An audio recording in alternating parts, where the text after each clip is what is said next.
Good morning, class 9. This is chapter 3, Information and Communication Technology. And today, in this chapter, we will understand session 4, Parts of a Computer and Peripherals. The first topic in this session is Parts of a Computer. A computer system is a programmable machine designed to store and retrieve information and perform arithmetic and logical operations to produce meaningful results in desired format. It consists of three main units: input unit, central processing unit, and output unit. Different computers have different ways in which the input, processing, and output units are connected. In desktop computers, all three units are separate devices. It has a keyboard, uh, which is the input unit. Second, system unit. This is the system unit. It's a box with a central processing unit. And third, we have monitor, which is the output unit. Input unit helps the user to enter raw data and instructions into the computer system. Central processing unit performs the required operations as per given instructions, and the output unit produces meaningful results in the desired format for the user. The CPU is further divided into three parts. First is control unit, second is arithmetic and logic unit, and third is memory unit. In a laptop, all three units, input, processing, and output, are combined into one device. Input and output devices are also called peripherals. These are plugged into the computer using connection ports. The first peripheral device is input device. Now let's read about the input devices of computer. An input device is used to enter information into the computer. A keyboard is an input device used to enter letters, numbers, and control functions. Microphone is an input device that is connected to the computer to record sound. A webcam is a device used to record videos. Many others come with built-in microphones and webcams. Another input device is a scanner that copies physical documents and stores them in a computer in digital format. For example, if we fill an admission form for a college, we can scan it and then email it to the college instead of sending the actual form by post. Next, we have output devices. Output devices bring information from the computer to the user. If we want to calculate the percentage marks, we input all marks using a keyboard. The computer calculates using the formula, and we see the result on a monitor screen. The monitor is the output device on which the computer displays the output information.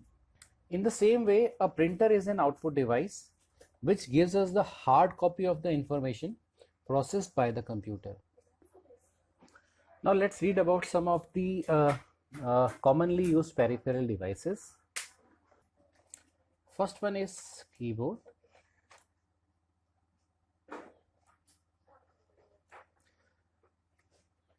It is used to provide input to the computer, which could be in the form of typed letters, numbers, and symbols. Next peripheral device is mouse. We use it to go to different parts of the screen on the monitor. Then we have microphone. It is used to record voice on the computer and communicate. Then we have projector. It is used to project images or video from computer on a screen.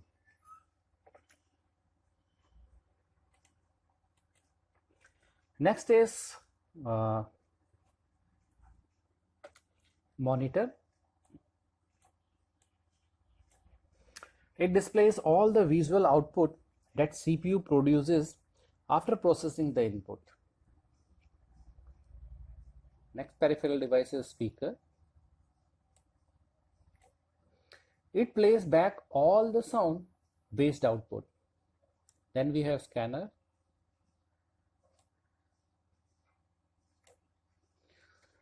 It's a device that scans, captures a paper image, document, and converts it to digital file on computer.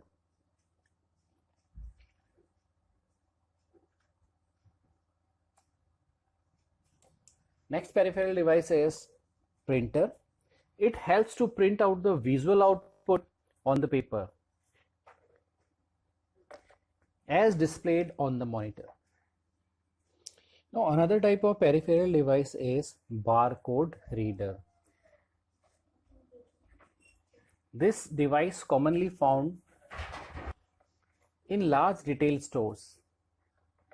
It is used for recording the items purchased in order to create the receipt or bill.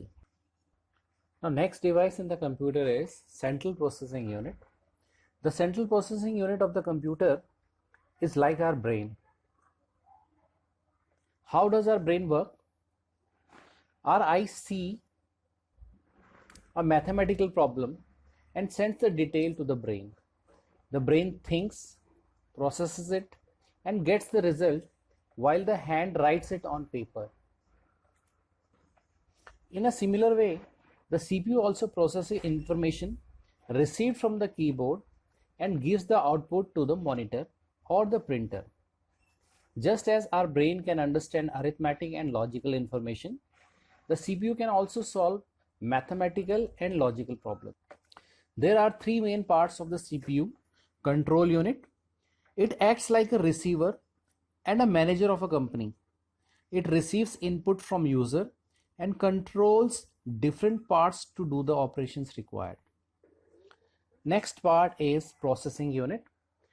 It acts as an accountant of a company and performs all the mathematical and logical calculations. And last one is memory unit. It acts as the storage room of a company where data is stored temporarily as well as for a long time. Now let's read about the memories of the computer. There are two types of memory in the computer. One is primary and other one is secondary. Primary memories are of two types. One is RAM and second one is ROM. Now let us understand RAM and ROM. Now let's take an example of a kitchen to understand the meaning of RAM and ROM. If we are a cook, what would we keep on the kitchen counter? And what would we store away in the kitchen shelves? Well, all the things we need immediately and regularly will be on the counter. And things that we do not access often will be in the shelves. Random access memory is like the kitchen counter to a computer that is switched on, and read-only memory is like the storage cell. Flash memory is usually an external device which is a mix of both RAM and ROM.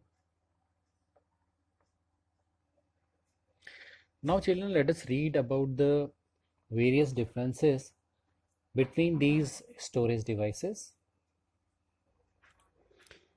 Now RAM is a memory device which stores data temporarily, whereas ROM, which is also known as read-only memory, RAM is known as random access memory, ROM is known as read-only memory. It is a device which stores the data permanently. Next we have flash memory, which is also known as pen drive. It can also store data or information permanently. Now in random access memory, information remains there even if we switch off the computer. In flash memory also, information is not lost when the computer is switched off. In random access memory, information can be changed easily, whereas in ROM, Information cannot be changed easily. And in flash drive, information can be changed on easily. So these were a few differences between these memory devices. So today, children, we have read about parts of a computer and its peripheral devices. That's all for today. Thank you very much.